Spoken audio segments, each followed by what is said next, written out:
Background of the old English literature தான் பார்க்க போகிறோம்.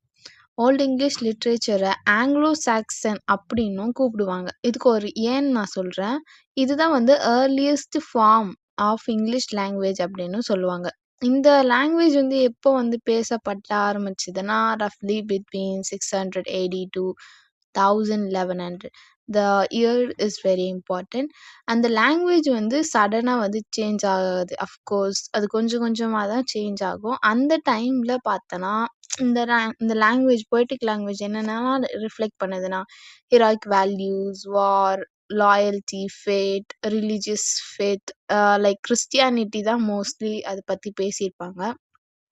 அதுக்கு ஒரு எக்ஸாம்பிள் போயமும் இருக்கு. That's a very important poem.